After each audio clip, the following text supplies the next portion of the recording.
ఆశ్చర్యకరుడా, ఆలోచనకు కర్త, బలవంతుడమైన దేవ, నిత్యుడవగు తండ్రి, సమాధానకర్త, నీకు వందనాలు.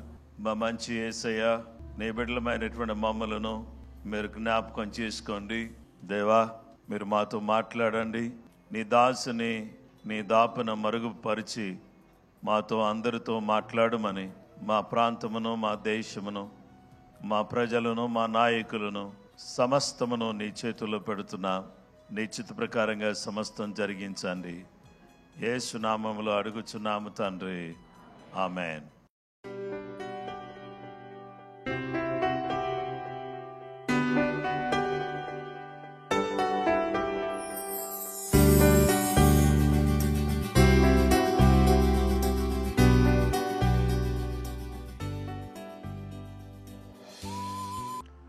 జ్యోతిర్మయని జననం, సర్వలోకానికి సంబరమే సంబరమే, జగమంతా సంబరమే అని పాట పాడదామండి.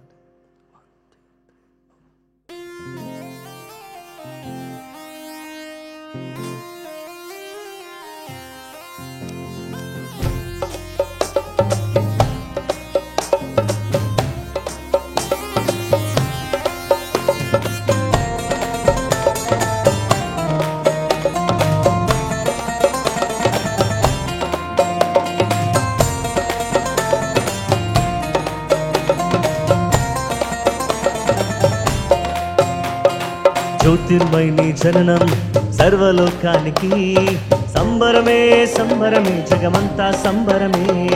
సంబరమే సంబరమే, జగమంతా సంబరమే. ఆరాధింపరండి, ఆనందింపరండి, ఆరాధింపరండి, ఆనందింపరండి. రాజానికే స్తోత్రము, యేసు రాజానికే స్తుతి స్తోత్రము. రాజానికే స్తోత్రము, యేసు రాజానికే స్తుతి స్తోత్రము.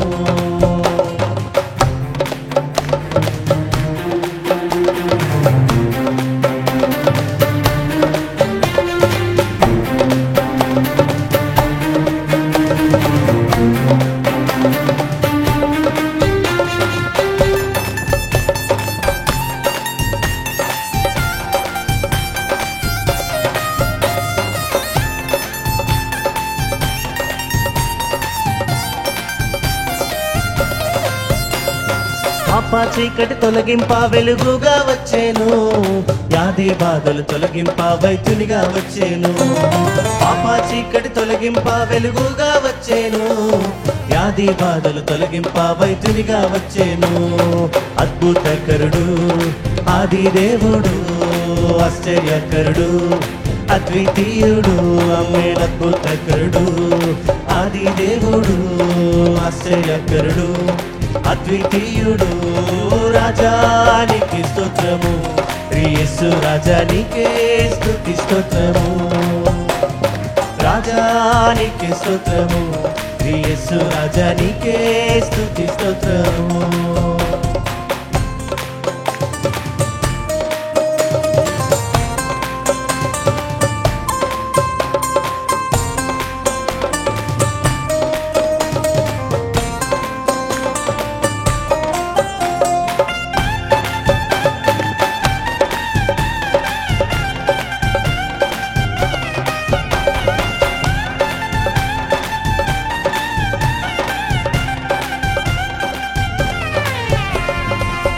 బలి పశుతానై గొర్రె పిల్లగా వచ్చేను, చెదరిన మందలు సమకూర్చాక పరిగా వచ్చేను. పస్కా బలి పశుతానై గొర్రె పిల్లగా వచ్చేను, చెదరిన మందలు సమకూర్చాక పరిగా వచ్చేను.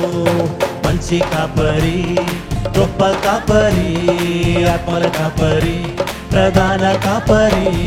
మంచి కాపరి, గొప్ప కాపరి, ఆత్మల కాపరి, ప్రధాన కాపరి. రాజానికే స్తోత్రము, యేసు రాజానికే స్తుతి స్తోత్రము. రాజానికే స్తోత్రము, యేసు రాజానికే స్తుతి స్తోత్రము.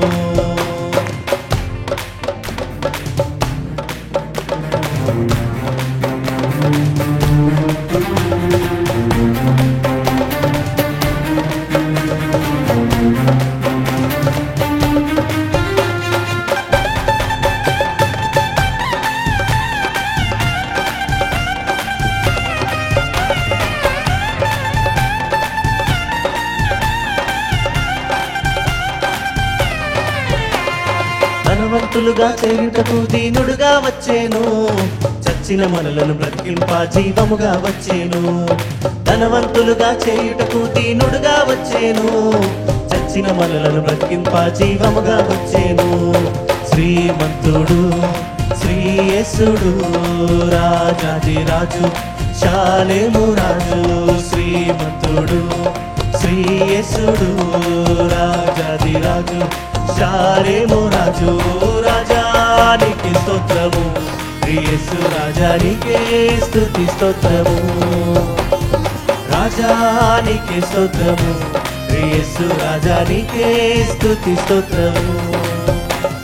జ్యోతిర్మయుని జననం సర్వలోకానికి సంబరమే సంబరమే జగమంతా సంబరమే. సంబరమే సంబరమే జగమంతా సంబరమే. ఆరాధింపరండి ఆనందింపరండి, ఆరాధింపరండి ఆనందింపరండి. రాజానికే స్తోత్రము, యేసు రాజానికే స్తుతి స్తోత్రము. రాజానికే స్తోత్రము, యేసు రాజానికే స్తుతి స్తోత్రము. రాజానికే స్తోత్రము, యేసు రాజానికే స్తుతి స్తోత్రము. హల్లెలూయా ఆమేన్. రాజానికే స్తోత్రము, యేసు రాజానికే స్తుతి స్తోత్రము. రాజానికే స్తోత్రము, యేసు రాజానికే స్తుతి స్తోత్రము. రాజానికే స్తోత్రము, యేసు రాజానికే స్తుతి స్తోత్రము.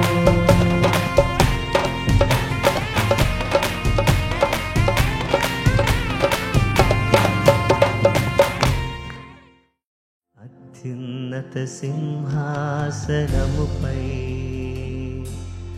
ఆసీనుడవైన నా దేవా, అత్యంత ప్రేమా స్వరూపివి నీవే, ఆరాధింతుము నిన్నే. అత్యంత ప్రేమా స్వరూపివి నీవే, ఆరాధింతుము నిన్నే. మనమందరం చేతులెత్తి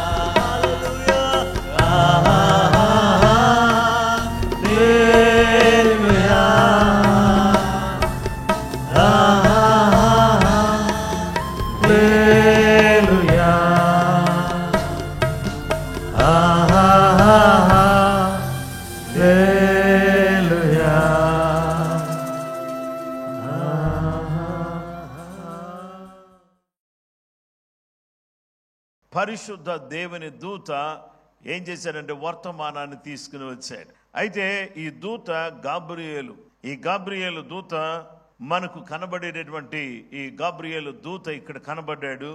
అయితే గాబ్రియేలు అనే మాటకు అర్థం ఏంటంటే గాడ్ ఈజ్ మై స్ట్రెంగ్త్, దేవుడే నా బలము అని దేవుని మీద ఆధారపడి వర్తమానాన్ని తీసుకొచ్చి ఆ వర్తమానాన్ని ఎవరికి అందించాడు అని అంటే అందించినటువంటి విషయాన్ని మనం గమనించినట్లయితే ఈ వర్తమానాన్ని తీసుకుని వచ్చాడు, ఈ వర్తమానాన్ని తెలియచేశాడు. ఈ వర్తమానం తీసుకొచ్చిన తర్వాత ఈ వర్తమానంలో ఉన్నటువంటి ఉన్నతమైనటువంటి ఉద్దేశాన్ని ఎరిగినటువంటి మరియా శిరస్సు వంచి దేవుని మాటకు లోబడి ఆమె దేవుని మాట చొప్పున జరుగును గాక అని చెప్పినటువంటి విషయాన్ని మనం జ్ఞాపకం చేసుకుంటున్నాం. దేవుని దూత మరియా దగ్గరకు వచ్చినటువంటి ఆ దూత యోసేపు చాలా కన్ఫ్యూజన్ లో ఉన్నాడు. ఇది ఏంటి, నేను ప్రదానం చేసుకునేటువంటి స్త్రీ గర్భవతిగా ఉండడం ఏంటి అని ఆందోళన చెందుతున్నటువంటి సమయంలో దేవుడు సమస్తాన్ని ఎరిగినటువంటి వాడు కాబట్టి తన దూతను స్వప్నమందు ఇశ్రాయేలు ప్రజలు కలలను దర్శనములను ప్రవచనములను నమ్మేవారు. దూత వర్తమానాన్ని నమ్ముతారు ఇశ్రాయేలు ప్రజలు, ప్రవచనాన్ని నమ్ముతారు ఇశ్రాయేలు ప్రజలు. ఇశ్రాయేలు ప్రజలు కలను నమ్ముతారు, దర్శనములు నమ్ముతారు. ఈ కలలో స్వప్నములో దేవుని దూత ప్రత్యక్షమై, దావీదు కుమారుడు అయిన యోసేపు, నీ భార్య అయిన మరియను చేర్చుకున్నట్టుకు భయపడకము, ఆమె గర్భము ధరించినది పరిశుద్ధాత్మ వలన కలిగినది. నువ్వు అన్యదా భావిస్తున్నావు, నీ యొక్క ఆలోచన విధానం వేరుగా ఉంది. ఆమె పరిశుద్ధాత్మ వలన గర్భవతిగా, ఆ పరిశుద్ధాత్మ శక్తి ఆమెను కమ్ముకుని ఆమె గర్భములో పిండమును ఉంచగా ఆమె గర్భవతి అనేది దేవుని దూత నేనే చెప్పాను, అది దేవుడు చెప్పమన్నాడు. నీకు ఈరోజు కలలో నేనేం చెప్తున్నానంటే, ఆమెను అపార్థం చేసుకోవద్దు. ఆమె కన్యక, ఆమె పరిశుద్ధురాలు. దూత తెచ్చిన వర్తమానం మరియ దగ్గరకు తెచ్చాడు, యోసేపు దగ్గరకు తెచ్చాడు. ఇక అదే దూత గాబ్రియేలు ఆ దేశములో కొందరు గొర్రెల కాపర్లు తమ మందను కాచుకుంటూ ఉన్నారు. తమ మందను కాచుకుంటూ ఉన్నటువంటి సమయంలో యేసుక్రీస్తు ప్రభువారు ఆయన ఏం చేశారంటే, ఆ మందను కాచుకుంటున్నటువంటి సమయంలో వారి దగ్గరికి ప్రత్యక్షమై దూత వచ్చి ఏం చెప్పారంటే, దేవుని వాక్యాన్ని మనం చూస్తే లూకా సువార్త 2వ అధ్యాయము 8 నుండి, ఆ దేశములో కొందరు గొర్రెల కాపర్లు పొలములో ఉండి రాత్రి వేళ తమ మందను కాచుకొనుచుండగా ప్రభుదూత వారి యొద్దకు వచ్చి నిలిచెను. ప్రభు మహిమ వారి చుట్టూ ప్రకాశించినందున వారు మిక్కిలి భయపడిరి. అయితే ఆ దూత, భయపడకుడి, ఇదిగో ప్రజలందరికీ కలుగబోవు మహా సంతోషకరమైన సువర్తమానము నేను మీకు తెలియజేయుచున్నాను. దావీదు పట్టణమందు నేడు రక్షకుడు మీ కొరకు పుట్టి ఉన్నాడు, ఈయన ప్రభు అయిన క్రీస్తు. దానికి ఇదే మీ కానవాలు, ఒక శిశువు పొత్తిగుడ్డలతో చుట్టబడి ఒక తొట్టిలో పండుకొని ఉండుట మీరు చూచెదరని వారితో చెప్పాను. వెంటనే పరలోక సైన్య సమూహము ఆ దూతతో కూడా నుండి సర్వోన్నతమైన స్థలములలో దేవునికి మహిమయు ఆయనకిష్టులైన మనుషులకు భూమి మీద సమాధానమును కలుగునుగాకని స్తోత్రము చేయుచుండెను. దావీదు పట్టణమందు నేడు రక్షకుడు మీ కొరకు పుట్టి ఉన్నాడు, ఈయన ప్రభు అయిన క్రీస్తు. ఈయన ప్రభు అయిన క్రీస్తు, ఈయన మెస్సయ్య, ఈయన లోకాన్ని రక్షించడానికి వచ్చేటటువంటి రక్షకుడు వచ్చాడు. రక్షకుడు పుట్టాడు. రక్షకుడు ఎక్కడ పుట్టాడు? దావీదు పట్టణములో. దావీదు పట్టణం అనగా ఏది? బెత్లెహేములో. యేసుక్రీస్తు ప్రభువారు బెత్లెహేములో పశువుల పాకలో యేసుక్రీస్తు ప్రభువారు కన్య మరియ గర్భము ద్వారా జన్మించాడు. ఆయన జన్మ అత్యంత సాధారణమైనది. దూత ప్రత్యక్షమయ్యాడు, పరిశుద్ధ దూత కనబడ్డాడు, వర్తమానాన్ని చెప్పేశాడు. దూత కార్యం అయిపోయింది ఇక్కడ. ఆ తరువాత పరిశుద్ధాత్మ దేవుడు జోక్యం చేసుకుని, పరిశుద్ధాత్మ దేవుడు కన్య మరియను ఆవరించి ఆమె గర్భమందు శిశువును ఉద్భవింపచేశాడు. ఆ గర్భములో పరిశుద్ధాత్మ దేవుడు ఆ శిశువును పెట్టాడు. దేవుడు ఆయన శిశువును పెట్టాడు కాబట్టి ఆ యేసుక్రీస్తు ప్రభువారిని గురించి అపొస్తలుల కార్యములో ఏం చెప్పాడంటే, దేవుడు తన స్వరక్తమిచ్చి అనే మాట చెప్పాడు. అంటే యేసుక్రీస్తు ప్రభువారిలో దేవుడు తన రక్తాన్ని ఉంచాడు. మానవ రక్తం కాదు, దైవ రక్తాన్ని, దేవుని రక్తాన్ని ఆయనలో ఉంచి ఆయన దైవ కుమారుడుగా మానవ లోకానికి ఆయన విచ్చేశాడు. ఆయన పరిశుద్ధుడైన దేవుని కుమారుడు కాబట్టి ఆ కుమారుడు అనబడిన యేసుక్రీస్తు ప్రభువారు ఈ భూలోకములో జన్మించాడు. పరిశుద్ధాత్మ దేవుడు తండ్రి, కుమార, పరిశుద్ధాత్మ అనే పేరట మనం ప్రతిదీ కూడా ప్రారంభిస్తాం, ప్రతి పని చేస్తాం. బాప్తిజం ఇచ్చేటప్పుడు కూడా అదే చెప్తాం, తండ్రి యొక్కయు, కుమారుని యొక్కయు, పరిశుద్ధాత్మ యొక్కయు అని అంటాం. అంటే తండ్రి ముందు, కుమారుడు తర్వాత పరిశుద్ధాత్ముడు అనేటటువంటి ఉద్దేశం మనకు ఉంటుంది. కానీ holy spirit god is a almighty god. పరిశుద్ధాత్మ దేవుడు సర్వశక్తి కలిగినటువంటి దేవుడు. ఆయన పరిపూర్ణంగా దేవుడు. కాబట్టి ఆయన ఆ దేవుడు అనేటటువంటి విషయాన్ని మనం గుర్తుపెట్టుకుని, ఆయన దేవునితో సమానమైనటువంటి వాడిగాను, నిత్యుడుగాను, మనకు కనబడుతున్నాడు. కాబట్టి తండ్రి అయిన దేవుడు ఏ విధంగానో, కుమారుడైన దేవుడు ఏ విధంగానో, పరిశుద్ధాత్మ దేవుడు కూడా అదే రీతిగా పరిపూర్ణమైనటువంటి శక్తి కలిగినటువంటి వాడు. అందుకే పరిశుద్ధాత్మ శక్తి నిన్ను కమ్ముకొనును అనేటటువంటి మాట దూత వాడినట్లుగా మనం చూడవచ్చు. Holy angel, holy spirit. మీరు ఉన్న పాటున 2 చేతులు పైకెత్తి, దేవా నీకు వందనాలు. పరిశుద్ధ దూత వర్తమానాన్ని పంపారు. పరిశుద్ధాత్మ జోక్యంతో పరిశుద్ధుడు ఈ లోకంలో జన్మించాడు. పరిశుద్ధ కుమారుడు మాకు వివేకం ఇవ్వడానికి, సత్యదేవా ఆయనే నిత్య జీవమని, నిజమైన దేవుడని మాకు తెలియచేశారు. ఆయన మేము మా హృదయంలో కలిగి మేము ఆహ్వానించుకుని మీ మహిమార్థమై ఈ లోకంలో జీవించటానికి మాకు సహాయం చేయండి.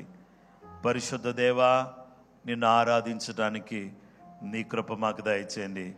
ఆత్మతో సత్యముతో నిన్ను ఆరాధించే బిడ్డలుగా మా జీవితాలను మార్చివేయండి. ఈ లోకంలో మనం ఆరాధిస్తూ ఉంటే ఒక సమయం రానే వస్తుంది.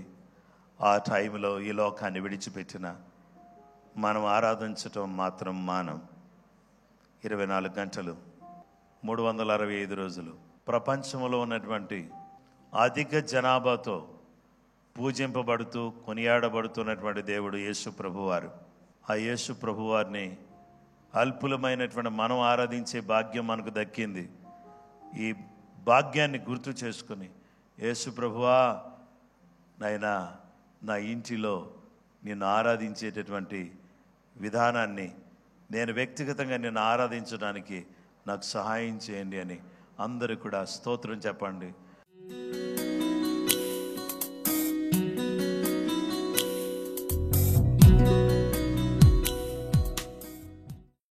మహాగణుడ, పరిశుద్ధుడా, భూమి ఆకాశములు సృజించిన గొప్ప దేవా, నీ ఘనమైన శ్రేష్టమైన ఉన్నతమైన నామమును బట్టి నీకు కృతజ్ఞతలు, వందనాలు. నీకే మహిమ, నీకే ఘనత, ప్రభావాలు మేము ఆరోపిస్తున్నాం మా గొప్ప తండ్రి. నీ సన్నిధి కాంతిని, ప్రసన్నత, నీ కృప, నీ సమాధానం నీ బిడ్డలమైనటువంటి మాతో కూడా మెరుంచి దీవించి కాపాడి బలపరిచి భద్రపరచమని ప్రార్థన చేస్తున్నాం. నమ్మదగిన దేవా, నీకే మహిమ, నీకే ఘనత, నీకే ప్రభావాలు ఆరోపిస్తున్నా.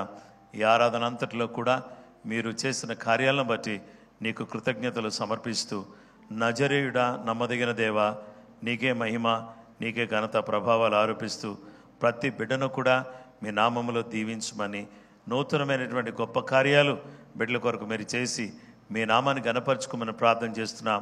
దుఃఖములో, బాధలో ఉన్నటువంటి వారికి నెమ్మది ప్రసాదించండి.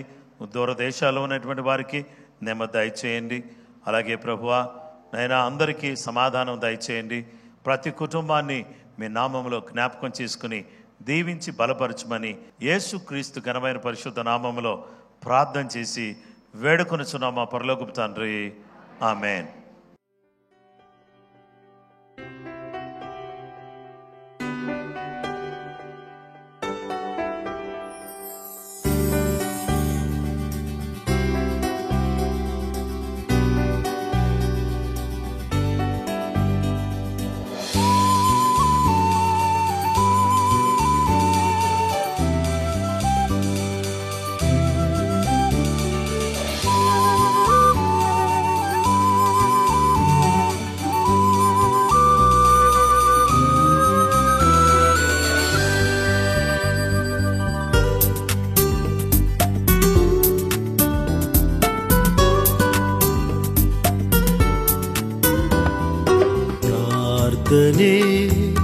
ప్రార్థనే విజయము నిచ్చును.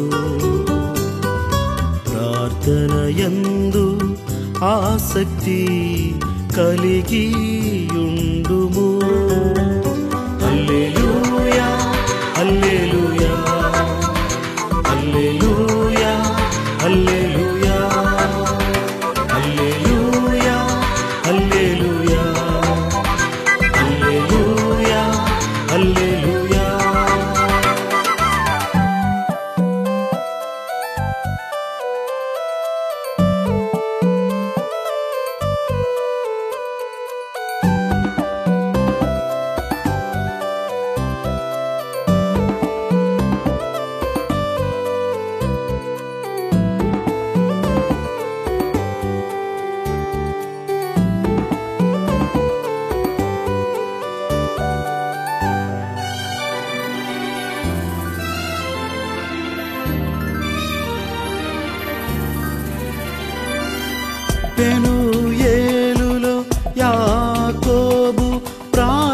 ప్రార్థించగా కన్నీటిని తుడిచి ప్రభువు దీవించెగా.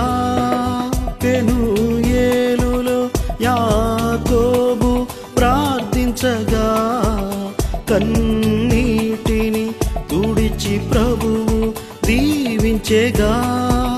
నీ పేరు ఇశ్రాయేలు, నీ భాగ్యము బహు గొప్పది.